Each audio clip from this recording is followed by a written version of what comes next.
때 신앙이었지만 믿음은 하나 없이 그냥 형식적인 예배, 형식적인 기도. 결혼하고 나서는 이제 교회를 안 다니게 됐거든요.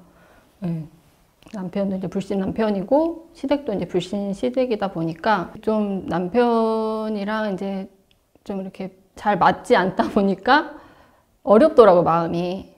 기쁨의 교회 다니고 있는 친구로부터 이제 전도가 돼서 교회를 이제 오게 되었거든요. 교회를 온 건 아니에요. 그때는 올 수는 없는 상황이었기 때문에 남편 몰래, 나중에는 몰래 셀레베로 먼저 이제 가게 되면서 남편이 이제 알게 된 거예요. 이제 남편이 이제 1년에 4번 그럼 가게 해주겠다. 이렇게 하다가 제가 이제 더 믿음이 생기니까 점점 이제 그 횟수가 이제 계속 늘어나면서 이제 결국은 이제 주일 예배를 계속 이제 나갈 수 있게 이렇게 하나님 인도하시더라고요. 제가 이제 2018년에 처음 수련회를 갔거든요. 근데 그것도 이제 그때도 남편이 불신이었기 때문에 어렵게 허락을 받아서 2박 3일의 수련회를 하루만 내가 갔다 오면 안 되겠냐. 그렇게 해서 되게 진짜 힘들게 갔어요. 하루만 더 있으면 안 되겠냐라고 했을 때 남편이 뭐 혈기를 내면서 데리러 왔어요. 그리고 나서 마음이 더 갈급한 거예요. 하나님 만나고 싶은데 안 되니까. 그래서 2019년에 다시 이제 수련회 2박 3일을 수련했는데 그럼 이틀만 가면 안 되겠냐. 그래서 남편한테 그렇게 그냥 허락을 받았어요. 그렇게 하나님 저 정말 깊이 만나주세요. 예수님 정말 만나주세요. 이렇게는 제가 못 돌아갑니다. 이제 이렇게 기도하고 또 목사님이 이제 다 그때 수련회 다 안수기도 해주시잖아요. 내가 정말 예수님을 너무 뜨겁게 만난 거예요. 그래서 이런 예수님이라면 너무 행복한데 내가 아무런 가진 거 없어도 이 예수님만 있으면 내가 너무 행복하고 너무 기쁘다. 그냥 그런 마음이 들면서 내가 왜 살아가고 있는지 그 삶의 목적 이것들을 신앙을 하면 할수록 깨닫게 하시더라고요. 나의 사명이 무엇인지. 와이프가 변하더라고요.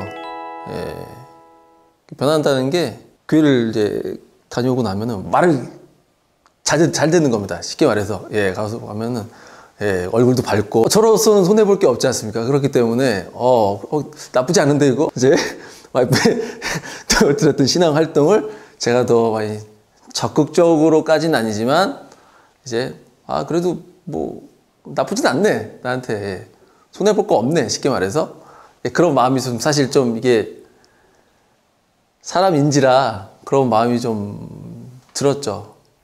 굉장히 짧은 기간 안에 제 건강이 좀 많이 안 좋았거든요. 소화기 장애로 인해서 우울증, 공황장애가 굉장히 좀 많이 심해졌었고 거의 3개월 동안 제가 체중이 15kg 가까이 빠졌었거든요. 근데 그게 병원에서 진단이 나오는 것도 아니고 그리고 제가 수면장애가 있어서 그 신경정신과 약을 한 5년 이상 복용을 했었거든요. 수면제를 먹어야지만 잠을 잘 수 있었어요.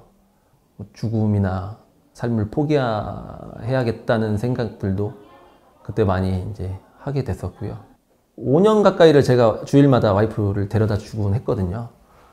저는 대신 저하고 애들은 들어가진 않고 와이프 혼자 데려다 주는 생활도 제가 5년 가까이를 했었는데 그때도 와이프만 들어가고 저는 들어가지 않는다고 하고 계속 제가 굳고 제가 거부를 했었어요. 난 안 간다. 막 그러다가 들어가 주기만 해달라 그렇게 얘기하고 제가 이제 기쁨의 교회 24주년 이제 기념 예배 때 처음 이제 교회로 오게 된 거죠. 예배를 시작하면서 이제 찬양을 하는데 제가 그때부터 막 울기 시작했거든요. 우는 게 그냥 막 운 게 아니고 혼자 오열을 했어요. 오열을 한 게 그 당시 제가 성경도 모르고 말씀도 모르고 뭐 예수님에 대해서도 크게 아는 것도 별로 없죠. 근데도 제가 그 찬양 가사를 듣는데도 제가 하나님을 모르고 예수님을 모르고 지내왔던 저의 이제 그 지난날의 그런 그 시간들이 굉장히 많이 좀 후회가 되면서 좀 회개가 되더라고요. 그렇게 제가 그런 감정을 왜 느꼈는지는 아직까지도 제가 이해가 안 되는데 그런 마음이 처음에 교회에 오면서부터 제가 그렇게 마음이 들었고 그렇게 예배 시간 거의 1시간 넘는 시간 동안 거의 계속 울었던 것 같아요. 그래서 뭐 다음 예배 때 와이프가 가자고 했을 때 또 예배를 또 가게 됐고, 그 예배 끝나고 나서 제가 그 담임 목사님한테 혼자 그냥 갔거든요, 걸어서. 그때 와이프는, 제 아내는 제가 목사님한테 가는 거 몰랐어요. 모르고 저 혼자 그냥 뚜벅뚜벅 좀 이제 좀 어떻게 보면은 정신 나간 사람처럼 가서 제 그냥, 당연히 목사님 입장에서는 되게 당황을 하시죠, 사실. 이제 모르는 사람이 와가지고 막 갑자기 막 울었거든요. 막 이제 막 울면서 아내가 저를 발견하고 이제 오게 된 거죠. 그러면서 이제 자초진영을 목사님하고 이제 설명을 드리고, 네, 뭐 안수 기도를 이제 바로 해주시겠다고 하시더라고요. 그래서 그때 목사님이 기도를 해주셨는데, 그리고 나서 예배를 그 현장 예배를 못했을 때도 온라인에 주일 말씀을 듣고, 제가 급속도로 몸이 좀 많이 회복이 됐거든요. 너무 신기할 정도로. 사표까지 거의 다 쓸 상황이었어요. 그러니까 회사에서도 제가 이제 회사 일을 그만두겠다. 왜냐면 제가 일을 할 수 있는 몸 상태라든지 그 심리 상태가 아니었기 때문에, 어느 순간부터 반대로 제가 먹어도 배고픈 거예요. 그렇게 해서 제가 불과 4개월 만에 25kg가 쪘거든요. 그때는 제가 이제 식욕을 주체를 하지 못할 정도로 그렇게 몸이 계속 어찌됐든 회복이 급속도로 많이 되게 됐고, 뭐 어느 날 제가 수면제를 먹지 않고 1시간을 자게 된 거예요. 한번 약 먹지 말아볼까 하고 이제 다시 잠을 들게 됐죠. 차츰차츰 예전에는 약을 먹지 않아도 1시간을 잤던 게 이제 2시간이 자게 되고, 2시간을 잤던 게 3시간을 자게 되고, 그렇게 하면서 거의 5, 6년 가까이를 먹었던 수면제하고 신경정신과 약을 뭐 끊게 됐죠. 육신적으로 더 이제 아프다 보니까 반대로 하나님 일하실 타이밍이구나, 하나님이 때구나, 이 믿음이 들어오는 거예요. 물론 그때 감당하는 건 너무나도 힘들었죠. 올 것 같았어요. 왜냐면 계속 기도를 심고 있었고 하나님이 때라고 생각했기 때문에 그런 믿음이 들어오더라고요. 그래서 남편은 뭐 그냥 가준다, 한 번만 가준다 이렇게 얘기를 했지만, 하나님이 일하실 거는, 하나님 일하시는 것들을 보면서 한 번은 아니겠지. 계속 이제 올 것 같다는 마음도 들었어요. 그래서 많이 변하니까 이게 사는 거지. 저는 이제 그 생각이 자꾸 드는 거. 되게 진짜 어려웠어요. 저는 진짜 너무 힘들더라고요.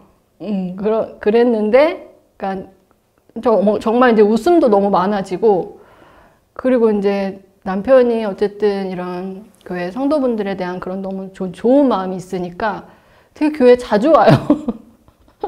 자주 오는데, 여기서 이제 남편도 위로를 받고 평안을 얻게 되는 것들을 보니까, 이제 교회 안에서 보호받고 있구나, 이런 것들을 보게 되더라고요. 그래서 기뻐요. 되게 감사하고. 그냥 정말 순종하라, 복종하라. 이제 그 말씀을 붙들 수밖에 없었던 것들이 정말 회복되고 싶고, 더 이제 행복하게 살고 싶고 하기 때문에 그 말씀을 붙들고, 제가 그래도 자존심이 이제 강하고 한데, 하나님 말씀을 따라서 제가 순종하려고 할 때 남편이 변화되고, 이제 아이가 변화되는 것들을 보면서, 하나님 안에서 내가 죽는 것이 정말 사는 것이구나. 그냥 그런 것들을 계속 경험하게 하시더라고요.